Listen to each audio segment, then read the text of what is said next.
Hello everyone, I am Anjani from Kids Class channel and today I am going to tell you the chapter second of class 12th pro section. So अगर आपको ये video अच्छा लगे please like and subscribe my channel because this takes lot of effort. मैंने यहाँ पे इस video में सारी चीजें कंपाइल करके आपको दे दी हैं। यहाँ पे मैंने इम्पोर्टेंट लाइंस और सारा चैप्टर एक ही में समराइज कर दिया है, तो आपको कोई भी परेशानी नहीं होगी। एक ही वीडियो में आपकी सारी चीजें कवर हो जाएंगी। So first of all I am starting with introduction.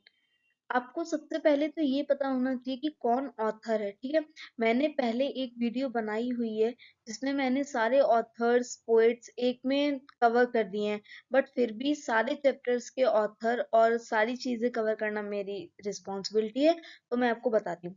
Second chapter जो हम लोगों का है लॉस्ट स्प्रिंग, उसके ऑथर हैं अनीस जंग, ठीक है, which highlights the plight of impoverished children in India, specifically focusing on Sahib Alam a rag picker। जो हम लोगों का फर्स्ट पार्ट है उसमें साहिब की स्टोरी बताई जाएगी जो कि रैग पिकिंग करता था। And in second part, Mukesh, a Bengal maker who are forced into child labor, losing their spring means childhood to poverty and systematic apathy।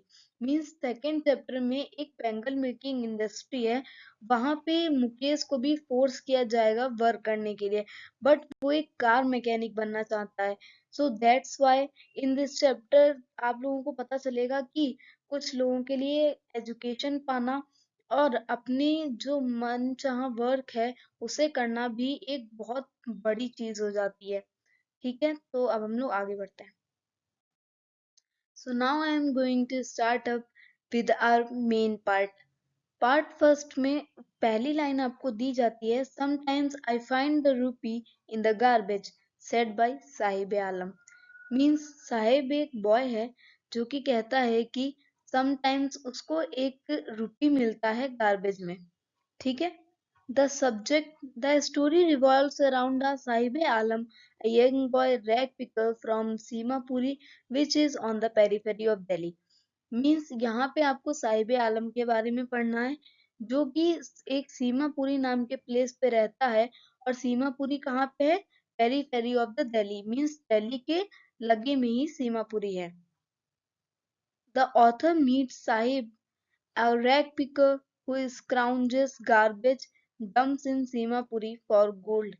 Means जो साहिब था वो बहुत सारे जो गार्बेज डंप से वहां पे स्क्राउंज करता था, यानी कि खोजबीन करता था, जिससे कि उसे 1 रुपी कॉइन या 2 रुपी कॉइन ऐसे कॉइन्स मिल जाए, जो कि कॉइन्स जो थे वो उसके लिए गोल्ड का काम करते थे। Means coin worked as gold for him. The steel canister seems heavier than plastic bags। Means जो स्टील कैनिस्टर था वो प्लास्टिक बैग से हैवी लग रहा था। अब जो साहिब था उसकी जॉब लग चुकी थी, वो एक टी स्टॉल में वर्क करता था। इसी वजह से जब ऑथर ने उसको देखा कि वो टी स्टॉल में वर्क करने लगा है, तो उन्होंने उससे बोला कि जो स्टील कैनिस्टर है वो हैवी लग रहा है प्लास्टिक बैग से। तो ऐसा उन्होंने क्यों बोला चलिए जानते हैं। Because Said's transition from being his own master as a rag picker, carrying his own bag, to becoming a servant bound by his employer at the tea stall, a heavy burden on his childhood and spirit। Means जब वो rag picking करता था तो वो खुद का master खुद था, बट अब जब वो टी स्टॉल में वर्क करता है तो उसे किसी के आगे तो झुकना पड़ेगा ना, इसी वजह से वो अब खुद का मास्टर खुद नहीं है। So now the very important thing which I made for you, important lines of part first। Part first की जो जो इम्पोर्टेंट लाइन्स है जहाँ से बोर्ड के क्वेश्चन बन सकते हैं वो सारी लाइन्स मैंने इसमें इंक्लूड कर दिए हैं, तो आप लोग इसे जरूर रिवाइज करिएगा। The steel canister seems heavier than the plastic bags. ये मैंने आपको पहले भी एक्सप्लेन कर दिया था, बट मैंने इसका एक्सप्लेनेशन फिर से डाल दिया है। Saheb is no longer his own master. His face I see has lost the carefree look। Means author कह रहे हैं कि उसका जो फेस है वो अब केयर फ्री नहीं रहा। Loss of freedom। While the bag rag picking represented independence, जो उसका बैग था रैक पिकिंग का, वो उसकी इंडिपेंडेंस को दिखाता था। मीन्स वो खुद का मास्टर खुद था। But the canister represents being bounded by the rules of an employer. Means जो उनके मालिक हैं उनकी बात उसको माननी पड़ेगी। इस वजह से जो कैनिस्टर था वो अब उसकी इंडिपेंडेंस को नहीं दिखाता था। Stolen childhood. तो अब देखते हैं कि कैसे उसका चाइल्डहुड उससे छिन गया। Even though Sahib earns 800 rupees and meals, he has traded his freedom for a life.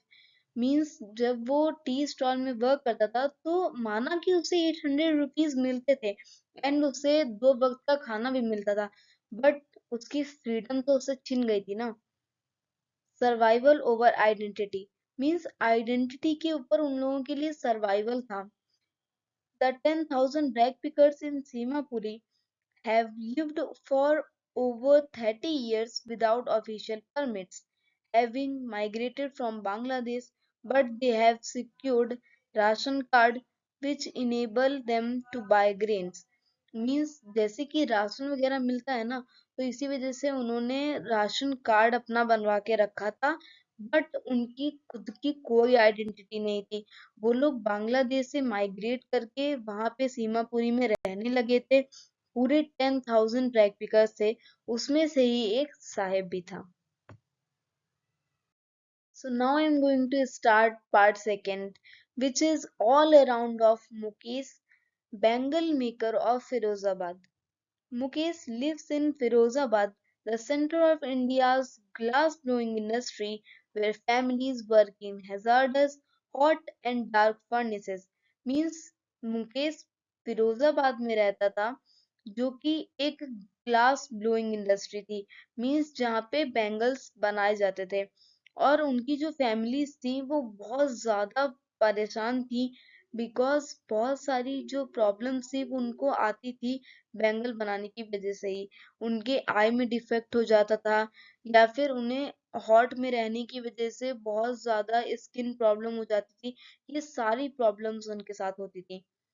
They suffer from chronic eye illness and often lose their eyesight before becoming adults. Despite the generational cause of poverty and exploitation by middlemen, police and politicians, Mukesh dreams to become a motor mechanic. Means जितनी भी problems हो, despite all the problems, जो मुकेश था वो एक motor mechanic बनना चाहता था। प्रॉब्लम्स क्या क्या थी? Poverty, exploitation by middleman, police, politician, ये सारे लोग उन्हें परेशान करते थे, बिकॉज ये सारे लोग वहां के रहने वाले तो नहीं थे ना। मीन्स इन लोगों ने अपनी सारी जो चीजें सेटअप थे वो एक झुग्गी झोपड़ी जो लोग बना के रहते ना, वैसे ये लोग रहते थे। इनकी खुद की कोई आइडेंटिटी नहीं थी। Mukesh's sister-in-law cooked food for the entire family. Due to poverty, poor nutrition, and toxic working conditions, her health is severely affected. Eye damage, and she cook on old style stove which is so much smoky. जैसा कि आप लोग इस picture में देख भी सकते हैं कि ऐसा कुछ तरीके का पुराने स्टोव्स होते थे जिसमें जो औरतें थी वो अपना कुक फूड करती थी, जिससे कि उन्हें बहुत ज्यादा प्रॉब्लम होती थी। इसमें बहुत ज्यादा स्मोक भी होता था, सो दैट्स वाई उन्हें बहुत ज्यादा प्रॉब्लम होती थी। और जो वो बैंगल मेकिंग करती थी उसमें भी जो उसकी जो कांच होती थी वो उनकी आई में कभी कभी इन लोगों की चली जाती थी, तो इन लोगों की आई साइट वीक हो जाती थी उससे। Due to bangle making work, the young people always loss their eyes because tiny dust particles go into their eyes, and they work in very small room where all heat captures in it. Means जहाँ वो रहते थे वो बहुत ज्यादा small rooms होते थे। वहां पे जो सारी हीट फर्नेसेस की इतनी सारी हीट होती थी वो सारी वहां पे कैप्चर हो जाती थी। इसी वजह से इन्हें बहुत ज्यादा प्रॉब्लम होती थी। So now the important lines of part second. Mukesh is determined boy from a Bengal making family in Firozabad who aspires to break the cycle of poverty and tradition by becoming a motor mechanic. Means Mukesh जो था वो एक bangle making family से belong करता था जो कि फिरोजाबाद में थी, बट वो अपनी पॉवर्टी की साइकिल को ब्रेक करके एक मोटर मैकेनिक बनना चाहता था। उसका गोल क्या था?